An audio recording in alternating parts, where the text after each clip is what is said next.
a disposición del coronel Gas, como era diariamente, entraron a la sala de conferencia a rendir su manifestación, que vio por última vez el día 19 de febrero del 97, generalmente a las 18 horas, porque esa es la hora que las labores terminan y se retira ella. José García Tineo, agente de inteligencia, trabajó en el Departamento de Apoyo Técnico en el año 97, recibió la orden de apoyar en el Departamento de Contrainteligencia, filmarlo. Durante el interrogatorio de La Rosa, no percibió que fuera golpeada, gritada ni objeto de gestos obscenos por parte del comandante. Aseguró que no observó, presenció agresiones físicas por parte del comandante Salinas, aseguró el interrogatorio. Estuvo presente en el interrogatorio de La Rosa en una sola ocasión durante un día en particular. Visitó a La Rosa en el hospital respecto a las lesiones, vio en la mano y en el cuello de Honor. Mencionó que le mostró un dedo con una ampolla y que vio unas marcas en forma de anillos en los dedos. Carlos Alberto Dávila Paredes trabajó en el CIE, Departamento de Búsqueda del Plan El Pino, era para la búsqueda de información de sendero luminoso en el sector de Guayaga.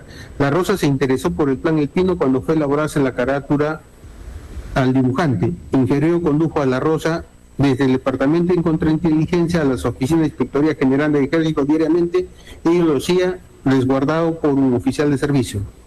Sobre el permiso de Leonor La Rosa en el Hospital Militar el 26 de marzo del 97, la gravedad ante el penal ha señalado no recordar este hecho. Por su parte, el doctor Ediberto Vela Pisconta refirió que le otorgó permiso de salida por Semana Santa, así consta en la historia clínica. Aquí advertimos que se tiene la declaración de su propio esposo, José Luis Cantera Montenegro, en su manifestación ante el Juzgado Corporativo Nacional del 11 de julio de 97, ha reconocido que la gravedad había salido de permiso del hospital. Al señalar, mi esposa salió unos días en Semana Santa, llegando a nuestro domicilio donde estuvo en reposo dada su situación física, pero se encontraba animada de ver a nuestros hijos. Yo la saqué del hospital en silla de ruedas y la regresé igual. Luego que ella regresó a dicho nosocomio, solicitó en otra fecha permiso al médico para salir nuevamente y el médico la autorizó, pero en general el director del hospital ya no la dejó salir por no tener autorización del comando. La declaración abona a desacreditar la credibilidad de la gravedad. Testimonios que han sido sometidos al contradictorio no han sido tachados los testimonios por el Ministerio Público, son de valía para el pronunciamiento de la causa. El tribunal debe subrayar que el cuadro de déficit de motor presentado por Leonor La Rosa Bustamante corresponde a la secuela neurológica ocasionada por la encefalopatía hipóxico-anoxia, producto del paro cardiorrespiratorio que se produjo como consecuencia del reflejo vagal por el pasaje de la paciente de la mesa a la camilla de transporte. El paro pudo ser asociado a múltiples factores condicionantes, entre ellos el reflejo vagal mencionado antes, así como la respuesta idiosincrática de la paciente al analgésico, su estado crítico al estrés quirúrgico, entre otros. Así lo determinó el certificado médico legal 007988 PFH de 23 de febrero de 2001, suscrito por el médico elegido Juan Carlos Pastor de Vicenci, Jorge Paredes Pérez y Jorge Pacheco Arranzi, y ratificado en acto oral. En línea corroborativa, los médicos Juan Miñano Robles se han ratificado del certificado médico legal 61550 del 15 de diciembre de 97, quienes se apersonaron a la clínica San Martín a examinar a La Rosa. La misión era hacer un examen clínico a la paciente y establecer el diagnóstico que presenta una cuadraplegia flácida en tratamiento de rehabilitación y la posibilidad de realizar desplazamientos cortos. El tribunal concluye que no existe evidencia probatoria médico legal para acreditar las lesiones graves en el grado cualitativo previstas en los artículos 121, 1, 2 y 3 del Código Penal, las que pongan en peligro la vida de la víctima, mutilación de un miembro u órgano prisionero del cuerpo, que lo haga impropio de su función, ni en grado cuantitativo un grado en la integridad física que requiera más de 30 días de asistencia médico o descanso. En tal sentido, carece de objeto de evaluar respecto a la responsabilidad penal de los ahora acusados directos del coronel Carlos Edmundo Sánchez Noriega, comandante José Domingo Salinas Susuna y los mayores Percy Salcedo Sandoval y Ricardo Thomas Anderson Gojaxo, y de los coautores inmediatos Jorge Nicolás de Bari Hermosa, quien ejercía el cargo de presidente de comando conjunto, y el comandante general del ejército, el señor Vladimiro Montesinos Torres, como asesor presidencial y nominado jefe de facto del CIN, y el general Tulio Salazar Morroy en este extremo.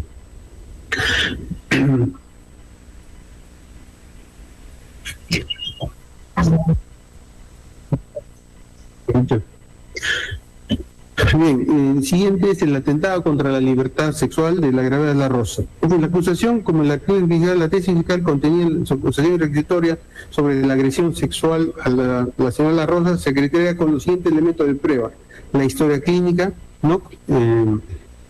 Que presenta un cuadro de metrorragia vaginal, el certificado médico legal 144 y el certificado médico legal 1953. Esos son los elementos con que el Ministerio Público estructura su requisitorio. Bien, estos certificados médicos, el primero es el pronunciamiento médico sobre el cuadro de metrorragia vaginal. El segundo certificado médico es que concluye sobre las cicatrices hipercrómicas con características iguales de quemadura de segundo y tercer grado. Y el certificado 1952 es que también detecta las secuelas de la encefalopatía hipóxica postparo cardiorrespiratoria. Los procedimientos médicos legales para el estudio post facto, los médicos legalistas proceden al estudio respectivo y emiten el informe o dictamen pericial en casos en que la víctima se encuentre impedida de asistir. El fiscal oficial médico legista indicando el lugar de identidad en que deberá practicarse un reconocimiento médico legal en la modalidad de visita médica o a la víctima examinada no puede comparecer ante la autoridad fiscal. Se solicita al nosocomio la rendición de la historia clínica o copia certificada correspondiente.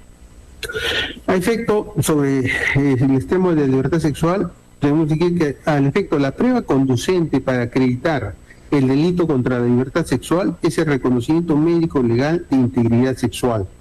Complementariamente, una pericia de psicología forense para verificar la afectación o estresor por la agresión sexual, de ser el caso a las circunstancias, la toma de muestras físicas, biológicas para los exámenes de biología o toxicología forense, respectivamente, lo que nombra en autos, es decir, no se encuentra prueba científica para acreditar el presunto delito contra la libertad sexual. El tribunal, a mayor abundamiento, conviene en evaluar la declaración o testimonio de la víctima. Dado que se trata de un delito clandestino, su declaración es fundamental y se advierte durante el tiempo ocurrido los hechos, rindió declaraciones ante las autoridades, ante la Inspectoría del Ejército, ante el Consejo Supremo de Justicia Militar, ante el Ministerio Público, ante el juez del sexto juzgado de Lima y también en el año 2002. Y nos vamos a centrar en la declaración que rindió el 27 de febrero del 2002 a responder la pregunta 2 ante el fiscal Torrejón Burga. Es decir, luego de más de 5 años, a la pregunta 14 se le pregunta: ¿qué otros hechos que usted viene señalando en la presente investigación no los dijo durante las investigaciones llevadas a cabo en el fuero común a mérito de la denuncia presentada por su señora madre? Dijo: no denuncié los golpes que fue objeto por parte del general Paiva, tampoco he mencionado la violación perpetrada por 4 oficiales contra mi persona, asimismo el secuestro de mi hermano, tampoco he mencionado a mi hermana que me acompañaba cuando prácticamente era canjeada por mi hermano en la puerta número 3 del CIE. Con fecha 24 de febrero del 97, su esposo presentó una denuncia ante el fuero militar. En esta denuncia la dirige contra el jefe de Servicio de Inteligencia, Carlos Sánchez Noriega, ahora acusado, y los que resultan responsables. Y en la narrativa cronológica que efectúa de los eventos del 17 de enero al 21 de febrero, no se extrae al respecto un extremo de una afectación a la integridad sexual de la víctima. En igual sentido, el 24 de marzo de 97, su señora madre, doña Leonor Felipa Bustamante Martínez, madre de Gabriela, presenta otra denuncia ante la Fiscalía Provincial de turno, que genera otra investigación, y de igual forma no menciona este evento. Más bien hay que resaltar la presión que ella señala en su escrita: mi hija ha sido evacuada de la Comandancia General al Hospital Central Área Cerebral, siendo a las 20:30 horas del 19 de febrero del 97. Debe indicar que conversaba con mi hija en su cuarto A23, cuarto 205, y me refirió que el día 19, después de conversar con el coronel Gas y que llevaba las investigaciones de la inspectoría, le dio la orden de que podía dirigirse a su domicilio. Es así que se dirige al CIE para retirar sus pertenencias e irse a su domicilio. El comandante Bertarelli y el comandante no la dejan salir. Es así que a las 15 horas comienza a sufrir una hemorragia vaginal, atendiendo al médico, el cual le indica que no es nada y que sigue llegando a perder tanta sangre. En las personas que estaban presentes en el CIE se asustaron y le evacuaron al Hospital Militar Central. El fiscal, el 4 de abril del 97, dispone de abrir una investigación preliminar, y en mérito a esta apertura fiscal se constituye el 7 de abril del 97 al hospital militar donde se encontraba internada, siendo informado que estaba en la cama 313, procediendo a entrevistar con la misma a folios 85-74, y dentro del acta que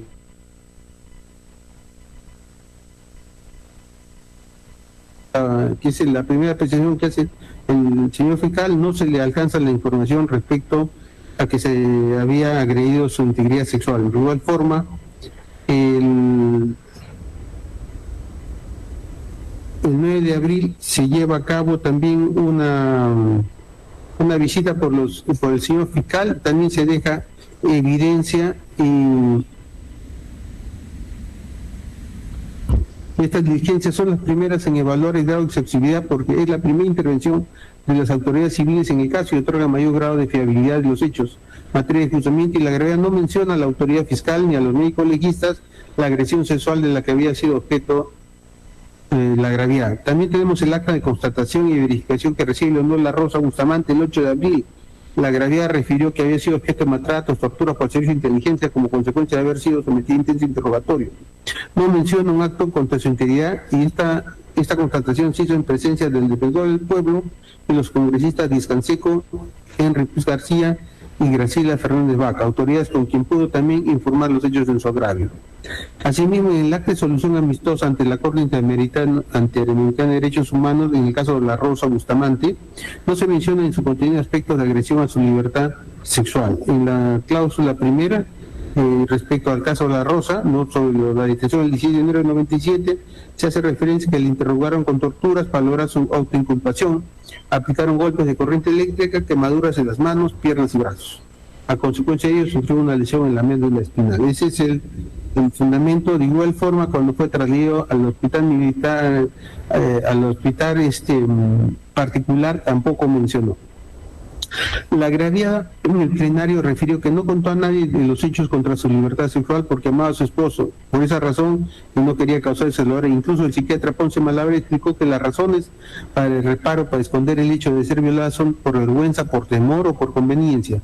Las razones personales atendibles, dado que se trata de una decisión personal, pero esta decisión genera efectos legales en el examen de verosimilitud y persistencia de la declaración de la gravedad, genera insuficiencia probatoria porque no se generó la actividad indagatoria que corresponde a un delito de libertad sexual conforme a los protocolos de investigación policial y fiscal en su oportunidad correspondiente que permitan solventar una sentencia condenatoria por la comisión de un delito de esta naturaleza. En el examen al perito Alberto Paredes en el plenario se le pregunta si encontró lesiones genitales a la señora La Rosa. Dijo, bueno, en el certificado médico legal dentro del aparato no se encontró ninguna lesión. Juan José Miñano Robles y el médico Paredes dijo que se ratifica la especie 219 y 1952 al ser preguntada sobre la metorragia diagnosticada, presión de sangrado no tiene nada que ver con el periodo menstrual. Generalmente los estudios ginecológicos en una mujer de edad fértil puede tratarse de un aborto. Segundo, de un problema disfuncional, es decir, de un problema hormonal. En este caso se le pone persistente porque el sangrado no paraba. Se le preguntó, ¿esta hemorragia uterina puede ser producida por una agresión sexual? Respondieron, es un diagnóstico que no tiene etiología traumática, sino es un diagnóstico que su nombre mismo lo dice, hay una alteración de su función. El médico Miñano Robles agregó, concuerdo con el doctor Paredes, esto tiene que ver con un trastorno hormonal de la paciente que altera la evolución del endometrio para la eliminación posterior de la menstruación y puede estar relacionado con el estrés. Se le preguntó sobre la coherencia de la historia clínica y el estado del paciente y respondieron que efectivamente. Respecto al hecho médico del acusado, el 10 de febrero del 97 recibió un golpe en la pierna izquierda pantorrilla y como consecuencia el 11 de febrero fue conducido al hospital militar, donde le colocaron un aparato de yeso que calza de quino, quedando impedido de movilizarse. Al efecto acompañó la documentación médica respectiva, como son las papeles de descanso médico, hasta el 27 de marzo del 97. Entonces, acreditó esta circunstancia de salud materialmente le era imposible haber agredido sexualmente al agredado, a quien al respecto a ser interrogado primero dijo, al comenzar el secuestro, el señor Anderson estaba bien, no cojeaba, pero luego en la segunda intervención, en la segunda tortura, el señor Anderson cojeaba, no mucho, pero sí. Caminaba bien, pero tenía ese problema que a veces decía que le dolía la pierna, pero no tenía ningún yeso ni nada.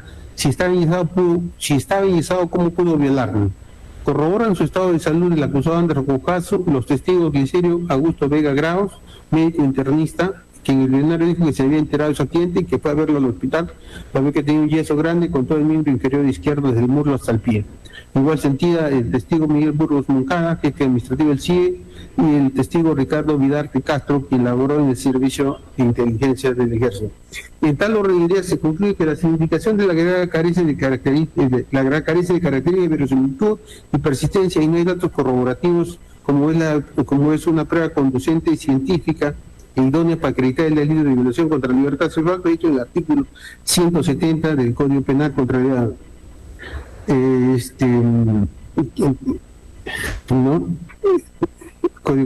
es inidóneo pretender el representante del Ministerio Público con reconocimientos post facto en la historia clínica y no con una prueba pericial de reconocimiento médico de interés sexual acreditar el delito subexamen, careciendo objeto de evaluar al efecto de la responsabilidad de los ahora acusados directos, ¿no? El señor Carlos Edmundo Sánchez Noriega, comandante José Salinas Osuna y los mayores Percy Salcedo Sandoval y Ricardo Tomás Andrés Cuarto en ese extremo. Pasamos al secuestro.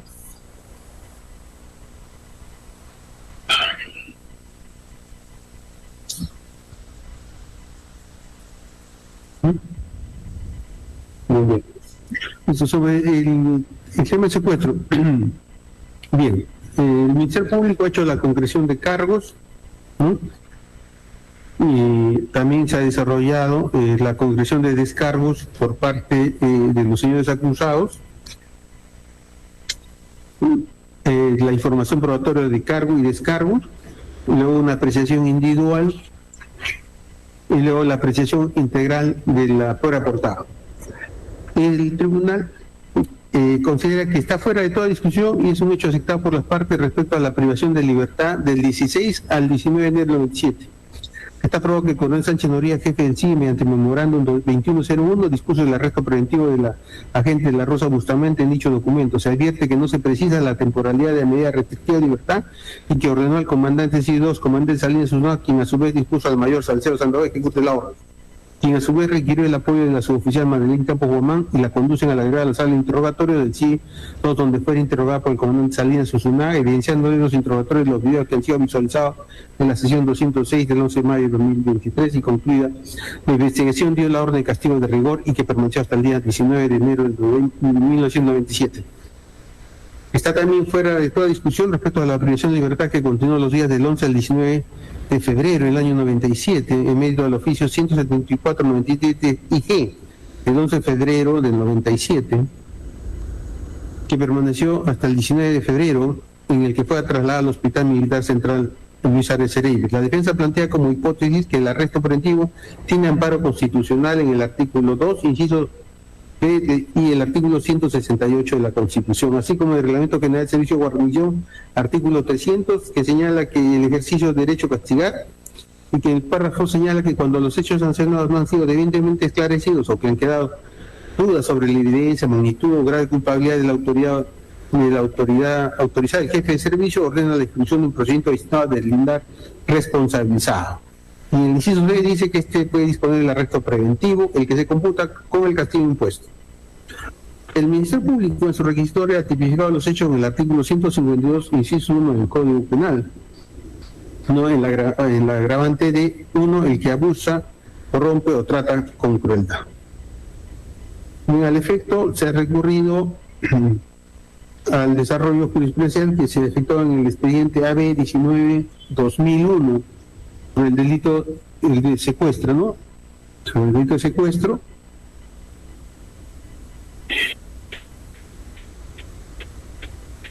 El Ministerio Público ha concluido que hay la responsabilidad de los acusados Sánchez Noriega, Salinas Usunaga,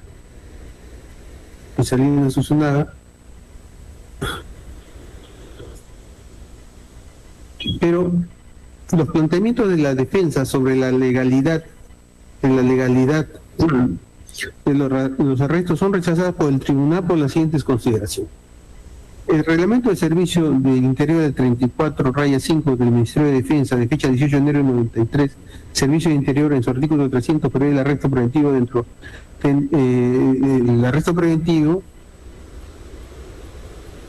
debe debe entenderse y aplicarse desde una óptica constitucional, legal y convencional, e interpretada en forma amplia para proteger a los ciudadanos, sean civiles o militares, sin importar su jerarquía, está protegido por la ley penal. Precisar que el mando militar no puede ejercerse de manera arbitraria, debe ser ejercida dentro del respeto de los derechos humanos del personal de las Fuerzas Armadas. Segundo, el artículo 309 del citado reglamento prescribe que si el oficial y el personal auxiliar incurren en infracción del Código de Justicia Militar, como ocurre en el presente caso, que se le imputaba el delito de infidencia a la gravedad, lo que el trámite correspondiente era en la denuncia ante el fiscal militar y no privarla de su libertad. Al efecto recurriremos a la jurisprudencia de la Corte Interamericana. En el caso Chaparro Álvarez, la Corte Interamericana señalaba los criterios y realizó un análisis minucioso y diferenciado de cada numeral del artículo 7. Y ha señalado que la Corte determinó que reconoce la garantía primaria del derecho a la libertad física, la reserva de la ley, según lo cual únicamente a través de una ley puede afectarse el derecho a la libertad. En el caso bajo análisis, fue a través de un reglamento aprobado por una resolución del Comandante General del Ejército, número 5, COINDE 5 del 18 de enero del 93, ¿no? Y eventualmente los acusados no garantizaron al agraviado la garantía de la reserva de ley para privarle de su libertad. La reserva de ley debe estar forzosamente acompañada del principio de tipicidad que obliga a los estados a establecer tan concretamente como sea posible y de antemano las causas y condiciones de la privación de libertad, de modo que el artículo 7.2 de la Convención remite automáticamente a la normativa interna. Por ello, cualquier requisito establecido en la ley nacional que no sea cumplido al privar la libertad generará la privación generará que tal privación sea ilegal y contraria a la Convención. Por otro lado, del análisis del artículo 7.2, la Corte examinó que cada uno de los requisitos legales que establecía la legislación interna, algunos de los cuales coincidían con lo establecido en otros acápites del artículo 7 de la Convención. De esta manera, el Tribunal determinó que el análisis del numeral 7 no lo haría bajo esos dos parámetros normativos, el interno y el convencional, de manera que si se establece que el Estado no informó a las víctimas de las causas o razones de su detención, la detención será ilegal, por ende contraria al artículo 7.2 de la Convención, pero además constituirá una violación al derecho consagrado en el artículo 7.4 del mismo. Dentro de esta misma línea de interpretación convencional, actualmente la ley 29.131 del 9 de noviembre del 2007, que aprobó el régimen disciplinario de las Fuerzas Armadas en su artículo 32, medidas preventivas, no se considera el arresto preventivo.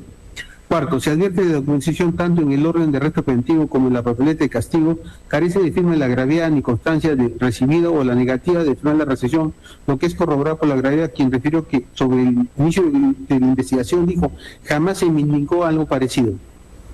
En el caso Marixa Urrutia, la Corte Interamericana analizó la legislación interna donde se establecía que toda persona debe ser informada inmediatamente en forma verbal y escrita de la causa que motivó la detención, de la autoridad que lo ordenó y del lugar en que permanecería detenida. Dado que no se cumplió estos requisitos, el tribunal concluyó que se había violado el artículo 7.4 de la Convención.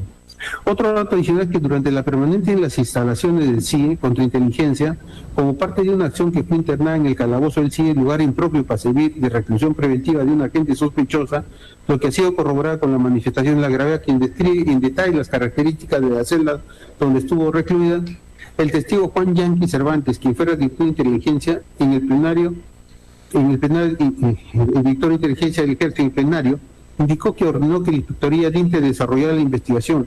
Las principales conclusiones que arribó en esta investigación por parte del CIE del 16 al 18 de enero no hubo maltrato ni agresión por parte de los elementos del CIE. Asimismo, se llegó a la conclusión que durante la investigación a cargo se realizó el 11 al 19, no realizó ningún interrogatorio. Otra conclusión fue que el mayor Anderson, en forma indebida, depositó a las oficiales La Rosa por 2 horas en la sala de disciplina, en el sótano del pabellón, a quien no le correspondía, ya que los oficiales deben estar en sus alojamientos. De dicho hecho, tuvo conocimiento el mayor Salcedo, pero la amistad no denunció. Asimismo, otra conclusión fue que el coronel Sánchez incurrió en falta de control de sus funciones. Resaltar que el arresto preventivo tenía como objeto expreso el fin de lindar las responsabilidades del presunto delito de infidencia, y la sanción de arresto preventivo fue por servir de agente para buscar informaciones de índole particular, siendo reclutada por un oficial ajeno al CIE.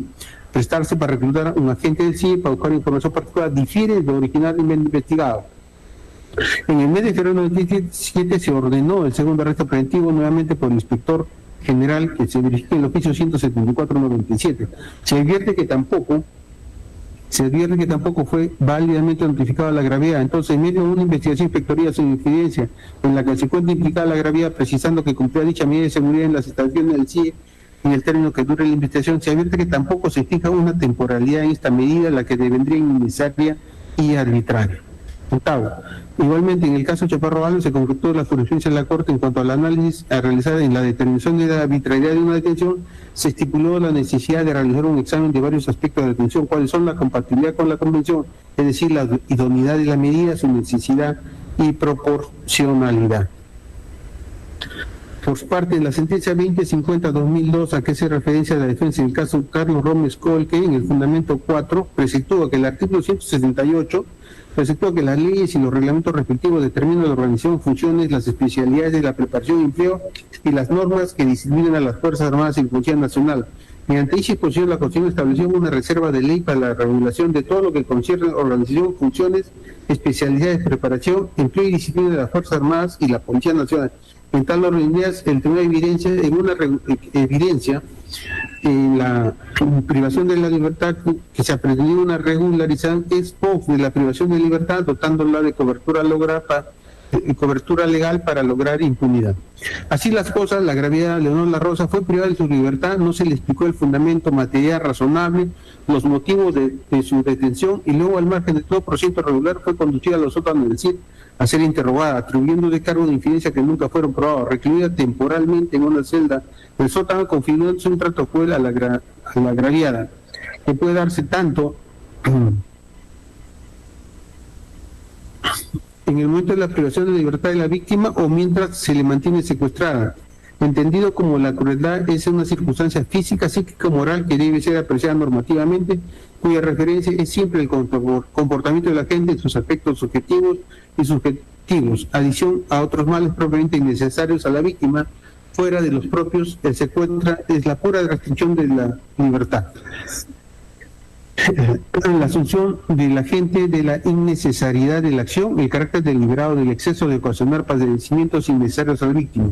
El trato cruel permite otras consideraciones, aduce la jurisprudencia de tribunales internacionales, exige calificar una conducta de cruel de un conjunto de características probadas más allá de toda duda razonable, tales como el aislamiento prolongado, incomunicación coactiva, internamiento de centro de detención, celdas reducidas o insalubres, intimidación por amenazas, restricciones al margen de visitas, interrogatorios utilizando técnicas de orientación y privación sensorial, condiciones de detención y objetivamente inaceptables, agresiones físicas y verbales de un mínimo de gravedad, intención de humillar o embelecer al detenido que busque suscitar inelevativos sentimientos de miedo, angustia o inferioridad de forma que quebrante su resistencia moral o física, restricción de agua y alimentos. El tribunal concluye que está acreditado en grado suficiente la comisión del delito de secuestro, agravado o trato cruel en los términos postulados por el Ministerio Público y encuentra responsabilidad penal del coronel del CIE, coronel Sánchez Noriega. Es incuestionable que desde su posición de poder en la instalación de servicio de inteligencia y como jefe de servicio dispuso el arresto preventivo de la suboficial La Rosa Bustamante sin amparo legal, sin notificar inmediatamente ni recabar el cargo mismo, sin fijar un límite temporal de la medida. También se encuentra la responsabilidad del comandante Salinas Susana, que como jefe de departamento y control fuera quien se le ordenó ejecutar el arresto y retransmitió el orden al oficial mayor Salcedo para su ambiente, dirigió los interrogatorios a la gravedad de los otros del sí y organizó la forma y modo de la privación de libertad que se cumplía en el departamento, siendo responsable de su integridad y gravedad durante su permanencia, es decir, su alojamiento, alimentación, acceso a los medios y demás condiciones en la cual se cumplía la privación de libertad. Y el mayor Salcedo Sandoval, quien fue quien ejecutó la privación de libertad de la gravedad al ingresar por el estacionamiento del Servicio de Inteligencia el 16 de febrero del 97 y la condujera a la sede interrogatoria ante el comandante Salinas, responsable de la investigación. Todos los acusados actuaban asignándose roles para la privación de libertad y asegurar su permanencia durante los 11 días bajo su investigación en la instalación militar del Servicio de Inteligencia del Ejército. Los mencionados oficiales acusados actuaban con manifiesta ilegalidad y arbitrariedad, pues no motivaron, ni fundamentaron, ni acreditaron los hechos que hubieran sido indispensables arrestarla, lo cual eran las diligencias precisas y determinadas de esta decisión.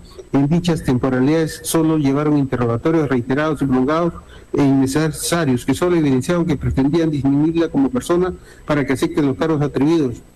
extendiendo y duplicando una investigación por más de 11 días en sede administrativa militar y que fuera interrumpida por causa de fuerza mayor que subiera la gravedad, perjudicando su estado de salud, generándole un estado de estrés postraumático en su nivel de ansiedad, presentaba una metrorragia vaginal, practicando un degrado uterino que deviene un paro cardiorrespiratorio que la dejaba en un estado de secuela encefalopatía hipóxica. En tal orden de ideas, deberá pronunciarse un fallo condenatorio. Respecto a la acusada suboficial Madeleine Campos Guamán, en su primera declaración de febrero del 97 ante la fiscal Mundaca Manay afirmó: mis funciones eran en el CIE 2, del 15 o 14 entré a trabajar al CIE. El mayor Salcedo, que se encontraba en la playa estacional, me dice que no entra en el cine, que espera a Leonor La Rosa, que íbamos a hacer un trabajo con ella, que le espere. Ella llegó y le dije que íbamos a hacer un trabajo con el mayor Salcedo. En eso llegó el mayor y subimos los tres al carro con dirección a la dirección. Nos dejó en el carro y el mayor se fue a hablar a la dirección. Retornó y regresamos al CIE. Nos llevó al sótano del CIE, bajamos una fina alfombrada con bastante luz y luego me enteré que en la sala de interrogatorios deseaba utilizar servicio higiénico y salí. Ante el plenario dijo que su jefe inmediato y el señor Salinas, el comandante, a nosotros nos dan la orden, nos dicen: van a ir a un lugar y van a ver a una tal ceremonia, la vigilan, que no se acerca, pasan la voz a la polla, eso nos dicen, pero no nos dicen de qué se trata o qué teníamos que hacer. Sobre lo ocurrido el 16 de enero, refirió que yo ingresaba a mi centro de labores cuando en la plaza de estacionamiento me aborda el mayor Salcedo, mi jefe, y nos saludamos: ¿sabe? Vamos a hacer un trabajo. Pregunté entonces: ¿conoces a La Rosa? Sí, es mi promoción. Entonces con ella vamos a hacer un trabajo y tenemos que ir a la dirección. Yo subí adelante del copiloto y detrás de mi promoción, lo que ha sido corroborado por el suboficial Juan Vilches Augusto. Pregunta 7. Vi que ingresó la suboficial La Rosa acompañada de la suboficial Campo, quien la condujo a la sala de interrogatorio, que permanece en un espacio de 15 a 20 minutos y luego se retira. Es decir, la intervención de la mencionada suboficial ha sido instrumentalizada para los fines oficiales de los coacusados debido al compartimentaje. Que las actuaciones del personal de inteligencia no se le mencionó la finalidad de su acompañamiento a la gravedad en el estacionamiento hasta las instalaciones del CIE, que no se evidencia una actitud dolosa, sino que habría actuado en cumplir de sus funciones, se trataría de una conducta neutral, que su labor de custodia realizada por la suboficial no tiene relevancia penal. Al efecto de aplicación por tratar de responsabilidad penal de personal de servicio de inteligencia en su intervención en una operación, el recurso de nulidad 540-215, caso Pucará, fundamento 55º, que presida que en el derecho penal solo prohíbe realizar comportamientos cuyo riesgo típico se exige por los roles o competencias atribuidos. La personalización de la imputación a su vez se exige establecer que se les puede compeler las competencias impuestas por cuanto el autor ha estado en situación o obligación de impedir el resultado prohibido. En definitiva, el desconocimiento de ámbitos y situaciones que no forman parte de sus competencias del interviniente no puede ser exigido o atribuido aun cuando se produzca una afectación a bien jurídico, pues en una sociedad democrática no todas las personas pueden ser competentes por los riesgos que se generan en un contexto social, ¿no? Así se hace la referencia, por lo que no existe prueba de que la suboficial tuviera injerencia alguna en el planeamiento militar, como su implementación por su rango militar, sumado al carácter militar de la estructura del ejército, haría imposible imponer una competencia para prevenir o evitar el resultado. Además, el carácter secreto de la operación especial de inteligencia y el compartimentaje de su ejecución permite inferir que no era propio de su ámbito de competencia tener conocimiento de los superiores, lo que le excluye del conocimiento de la operación y va a traer consigo la comisión de un hecho delictivo. En tal orden de ideas deberá pronunciarse en el fallo por la solución respecto a la acusada suboficial Madeleine Campos Guamán por la presunta acusación por el delito de secuestro. Luego se desarrollan los hechos posteriores del hospital militar y la determinación de pena se ha determinado, la determinación de pena se ha determinado no.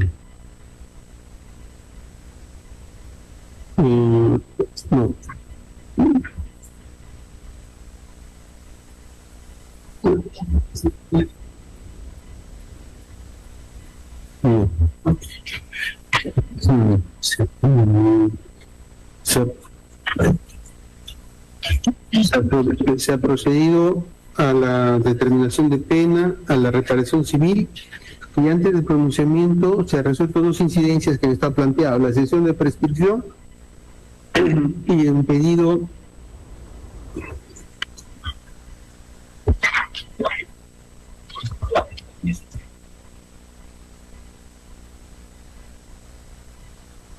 en la sección de prescripción planteada por el doctor Arturo Viceurrada Agüero. ¿no? Ha planteado una excepción, se ha corrido traslado al señor fiscal.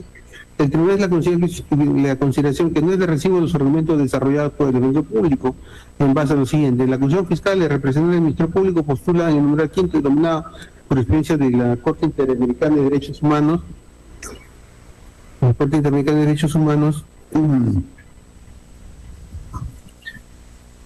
que las graves prácticas violatorias de derechos humanos y para los casos extremos se configura la reiteración o sistematicidad que las califican como crímenes internacionales y demandan una sanción efectiva. Asimismo, considerándose el quinto punto, se indica que se puede concluir que la obligación internacional de investigar acusar su caso sancionar graves violaciones de derechos humanos. Los operadores judiciales, mediante la herramienta de control judicial de convencionalidad, deben remover todos los obstáculos de derecho que mantengan la impunidad y que no pueden provocar razones de derecho interno como las leyes de amnistía, la presión, la retroactividad de la ley penal conservada.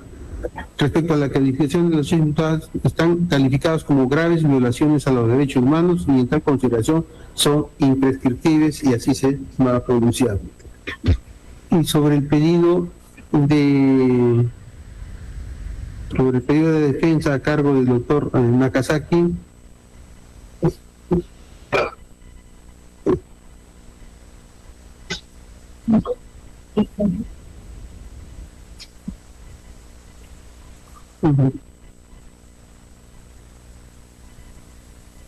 en cuanto al pedido de la defensa a cargo del doctor Nakazaki por el señor acusado de Bari Hermosa, habiéndose sido absuelto, carece de objeto su pronunciamiento. En consecuencia, advirtiéndose conforme al artículo 265, se van a remitir copias al Ministerio Público para que se investigue al mayor Ricardo Tomás Ander Ponjuazo por ser presunto delito de secuestro, dado que la gravedad rendió su declaración ha referido que quien dio la orden para que fuera internado en calabozo fue el mencionado oficial, quien en la causa no fuera comprendido con el mencionado ilícito por el representante del Ministerio Público. También al entonces general Juan Rivero Lazo, que dispuso la investigación a la agraviada Leonor La Rosa, y al general Jorge Enrique Nadar Paiva y al coronel José Antonio Huasta Brejos, quienes ordenaron el arresto preventivo e interrogatorios en la temporalidad del 11 al 19 de febrero del 97. Por estas consideraciones, este tribunal falla. Primero, infundada la excepción de prescripción deducida por la defensa de Vladimiro Montesinos Torres y carece de emitir pronunciamiento respecto a la petición de defensa del acusado Nicolás de Bari Hermosa sobre el sobreseimiento definitivo del proceso penal por incapacidad procesal absoluta. Segundo, condenando a los ciudadanos Carlos Edmundo Sánchez Noriega a la pena privativa de 16 años de pena privativa de libertad, a José Rafael Domingo Salinas Usunaga a 14 años de pena privativa de libertad y a don Manuel Percy Salcedo Sandoval a 10 años de pena privativa de libertad como coautores directos del delito contra la libertad en la modalidad de secuestro, agravado previsto en el artículo 152, inciso 1 del Código Penal, en agravio de doña Leonor La Rosa Bustamante, la que debe ser computada a partir de la fecha en que sean habidos internados en el establecimiento penal que disponga el Instituto Penitenciario, de bien ejecución de sentencia de cómputo para el descuento correspondiente a aquellos sentenciados que hayan cumplido internamiento en el fuero militar como consecuencia de la presente causa. Absolvieron a la ciudadana Madeley Campos del delito contra la libertad en la modalidad de secuestro. Tercero, fijaron la suma de 120.000 soles por monto de reparación civil. Absolvieron a los ciudadanos Nicolás de Bari Hermosa, Vladimir Montesinos Torres, Julio Salazar Morrell como coautores inmediatos del delito de lesiones graves previsto en el artículo 121.1 del Código Penal en agravio de La Rosa Bustamante, y a los ciudadanos Carlos Edmundo Sánchez Noriega, José Rafael Domingo Salinas Usunaga, Manuel Pérez Salcedo Sandoval y Ricardo Tomás Andrés Juegos como coautores directos del delito de lesiones graves previsto en el artículo 121.1 del Código Penal. Quinto, absolviendo a los ciudadanos Carlos Edmundo Sánchez Noriega, José Rafael Domingo Salinas Usunaga, Manuel Pérez Salcedo Sandoval y Ricardo Tomás Andrés Juegos, los coautores directos del delito contra la libertad sexual previsto en el artículo 170 del Código Penal en agravio de La Rosa Bustamante por los hechos ocurridos el 19 de febrero del 97. Dispusieron inmediato internamiento en los condenados una vez que fueran habidos en el centro penitenciario que dispone el Instituto Nacional Penitenciario, iniciándose en el día de su inmediata ubicación y captura y en su oportunidad efecto de su internamiento, oficiándose a la Policía Judicial. Séptimo, ordenar que consentir y ejecutar que sean la presente se remitan los boletines, testimonios y condenas respectivos para su correspondiente inscripción, oficialmente notificándose así lo pronunciado y firmado. Octavo, remitir copias certificadas al Ministerio Público conforme lo ordenado numeral 14. Ese es el pronunciamiento del tribunal, señor fiscal. Doctor, el Ministerio Público va a interponer recurso de nulidad. Bien, se le concede el recurso de nulidad debiendo fundamentarlo en el plazo de ley, señor fiscal, una vez notificada el correo electrónico del titular de la causa en este caso. A los señores abogados de la defensa.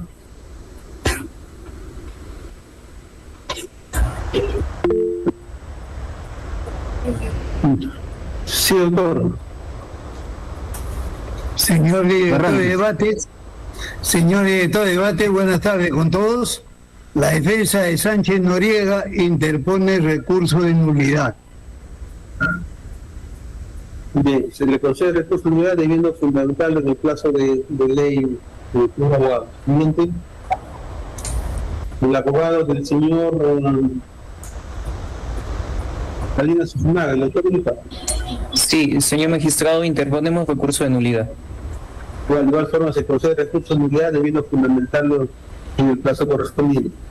Y el abogado del señor Salcedo, doctor González. Señoría, buenas tardes. Efectivamente, también interponemos recurso de nulidad. Bien, se le concede recurso al señor abogado debiendo fundamentarlo en el plazo de ley. Bien. Bien, señores, la sesión ha concluido. Muy buenas tardes y feliz año. Y se dispone que la Secretaría de la Causa le remita a sus correos electrónicos el fallo íntegro para que fundamente sus recursos de nulidad planteados. Buenas tardes. Buenas tardes.